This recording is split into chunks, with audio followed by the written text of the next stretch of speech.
So today we're talking about tangent lines, as you can see from the display right there.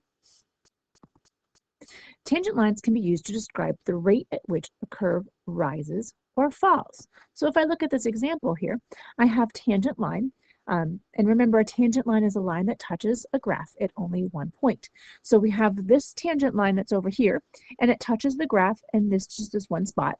And then we have this tangent line that's over here, and it touches probably around that spot. Ooh, look at that, it's connected. I didn't mean to do that. Obviously, I have one point here and one point that's over there without them being connected, because that would make it a secant line that goes through 2 points. A tangent line only touches once. So unlike with circles, tangent lines can meet curves in more than one point. In addition, tangent lines can be thought of as the line that best approximates the curve at the point of tangency. So if I look at this line, either of these lines, let's look at this one here. If I look at that line there, if I look at the point of tangency, which is this point that's right up here, then that means that that line best approximates that curve at that particular point where it touches. And that's the only way that we can really approximate the line. We're going to be talking about that in just a second. I'll give you a chance to look at that. The tangent line to a curve at a particular point is called the slope of the graph at that point. So if I look at this particular problem here, and I have this graph, so the graph is of this parabola, and if I look at that graph and I have this line, I should be able to find that slope of that tangent line from that graph. So I should be able to see that I can go up 1, 2, 3, 4, and over 1. So that tells me that this tangent line is going to be 4. So that means the slope of the tangent line is going to be 4 over 1, because the slope of the tangent line is going to give me the slope at that particular point. Secant lines, remember secant lines are lines that touch a graph in 2 spots, approach the tangent line. Hence, the slope of the secant lines must approach the slope of the tangent line. So if I look at this graph here, I have my parabola, and I have a whole bunch of secant lines. And as the secant lines start getting closer and closer, so that right now, when I start in this original one, I have a tangent line, I have a point that the secant line goes through up here, and another point down here. And then I have this other one here, this other secant line, that touches here, and it still touches down at the bottom. And as these tangent lines get closer and closer, so that the distance between the points of where they touch and secant, where they are secant, you can see that as they're getting closer and closer, it's going to approximate the slope of the tangent line. So what we can say is the slope of the secant line would be this equation, because f of x and f of h would be the second point, and this would be the first point. So as that line, f of x being the second point, approaches the first point, we're going to say that that limit is going to be 0, because the distance between those 2 points gets to be smaller and smaller and smaller. As the distance between those 2 points gets smaller, that's going to give me the slope of the secant line. The secant line is going to be the tangent line once the distance between those 2 points that are on the line becomes smaller and smaller, which is 0. So that's going to give me the slope of the tangent line. Notice that formula should look very familiar, which is why I was trying to have you do so many of those in the past section. So we can also use this for the instantaneous rate of change. The instantaneous rate of change is the slope of the tangent line at a given point. Notice again, it's the same formula. So here's my first equation, and I have y equals x squared plus 1. We want to find the slope of the tangent line at the point 2, 5. So our first step is to find the slope. In order for us to find the slope, we have to find the limit. So I'm going to be taking the limit of f of x plus h minus f of x. Since we're talking about our x being 2, I can actually substitute 2 in for x. So that's exactly what I'm going to do. So I'm going to take f of 2 plus h minus f of 2. So wherever I see an x in my original equation, I'm going to replace it with a 2 plus h. So that gives me 2 plus h squared. And then there's a plus 1 in my equation, so I'm going to put a plus 1. And then minus f of 2. So that means I'm just going to plug a 2 in for x. So if I plug a 2 in for x, I get this value all over h. Then I'm going to take it and I'm going to simplify it.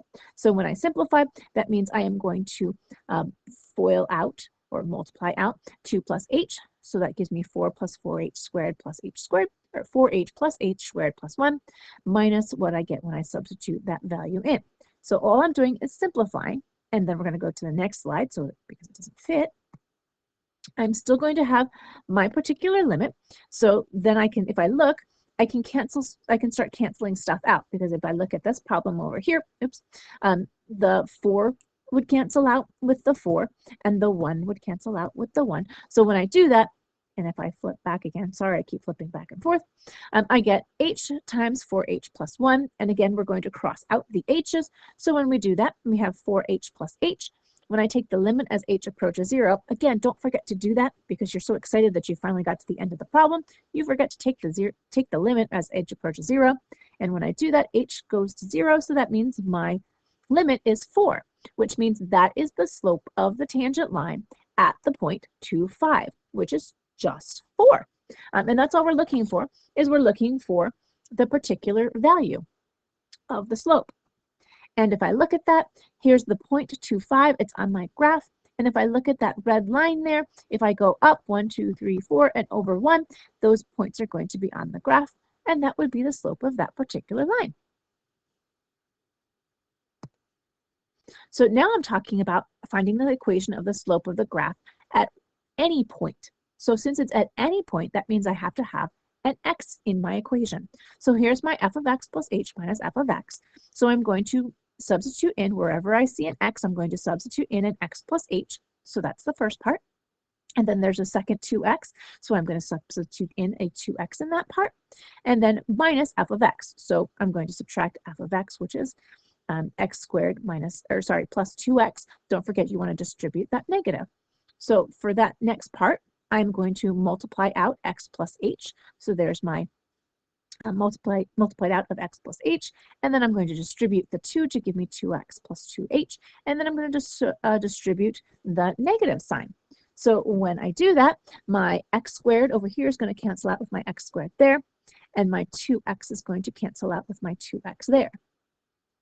So then I have to combine my like terms, which in this case, after I've crossed those out, I don't have any. So I'm left with h squared plus 2xh plus 2h over h. I can factor out, take out the greatest common factor, which is an h, which then allows me to cancel out those h's. And then I'm going to take the limit as h approaches 0. So when I do that, that h is just going to become 0. So my slope is just going to be 2x plus 2. And that will be the slope of the tangent line at any point. Then if they particularly wanted me to plug in any particular point, I could plug in any value for x that I so choose.